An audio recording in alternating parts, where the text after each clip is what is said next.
একবার রাসূলুল্লাহ ইসলাম প্রচারের জন্য তায়েফ নামের শহরে গেলেন, কিন্তু সেখানে লোকেরা তাকে সম্মান করার বদলে অপমান করল। ছোট ছোট ছেলে ও বাজে মানুষদের দিয়ে তাকে পাথর মারাতে লাগল। এত পাথর মারল যে তার জুতার ভেতর রক্ত জমে গেল, রক্তে ভিজে গেল তার মোবারক পা। সেই সময়ে একটি ফেরেশতা এসে বলল, হে মুহাম্মদ, আপনি চাইলে আমি এই শহরের 2 পাহাড়কে চাপা দিয়ে সবাইকে ধ্বংস করে দেব। কিন্তু রাসূলুল্লাহ বললেন, না, আমি তা চাই না। আমি আশা করি তাদের সন্তানদের মধ্য থেকে এমন লোক আসবে যারা আল্লাহকে চিনবে। এই ঘটনার শিক্ষা: 1. মন্দের বদলে ভালো করতে হবে।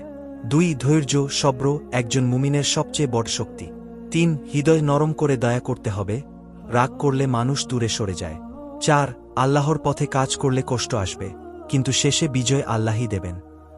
ভিডিওতে বলার মতো সংক্ষিপ্ত স্ক্রিপ্ট। বন্ধুরা, রাসূলুল্লাহ আমাদের সবচেয়ে সুন্দর শিক্ষা দিয়েছেন, যখন কেউ তোমার প্রতি কঠোর আচরণ করে, তুমি তখন দয়া ও ক্ষমা দেখাও। তায়েফে তাকে পাথর মেরে রক্তাক্ত করা হলো, কিন্তু তিনি ধ্বংস চাননি। বললেন, আমি ভালো চাই।